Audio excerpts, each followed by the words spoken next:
Assalamu alaikum wa rahmatullahi ta'ala wa barakatuh. To zan yi mana bisa kan mutanen mu. Sai ma na dan muku da muka fara hira. Wato jama'a wallahi abubuwa ke mana sun yawan da ma ya wuce ma misali. Yanzu in zan tuna ba ma wai ni ɗaya ba. Kaga yawanci idan Fulani ya zo gari haka misali ko wuri haka zai siya wani abu haka misali. To yadda za a yan mai ba ɗaya ne ba da yadda za a sai da mai ragowa za a yi kuɗi a kara mai kawai ya sai shi a hannu kuma sai ya je kuma a ce mai abin da ban sani sai na ɗaya kenan. Kamu inda ma jirgin sako da sauran kuma ruka wallahi zaluncin da ake mana ko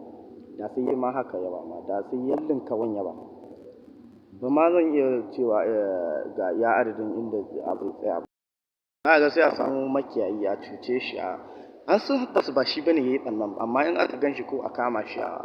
ai ta zalunta shi a ce ai shi ne ai dusu ne ai waye mutu ai tashi to kuma wallahi mai yawanci wasu suna rama wallahi yawanci wasu suna rama yanzu ka tare shi kai zazzani shi kai ta dukan shi haka misali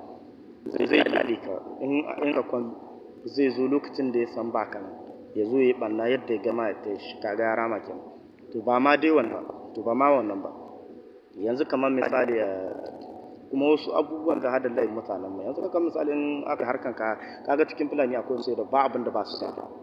kenan kaga layin da ba su aje kanti a wasan da wajajen gidajen su ba sai da komai a gidajen sai dai kawai gari ka sayo sai ka je kasuwa ka sayo amma nan cikin area ko girman garin na sai kaga kuma wallahi ba cika sai da wani abu a gurin ba cika sai ba sai dai kawai ka je gari kuma akwai Fulani sai da kan can gari suke kaya suna sayarwa kaga duk laifin su ne kuma da kuma laifin su daga su ma wanda ba karatu kuma wallahi duk wanda ke cutar madannan duk wanda ke cutar Fulani din nan to wallahi kawai ina ga mai gaskiya karama bai dan zaka cuci jahili ya kyale ka indai kai kana so zaman laya kawai cuci jahili ba yadda zai sai kawai ya barka Allah amma in kace ka cuci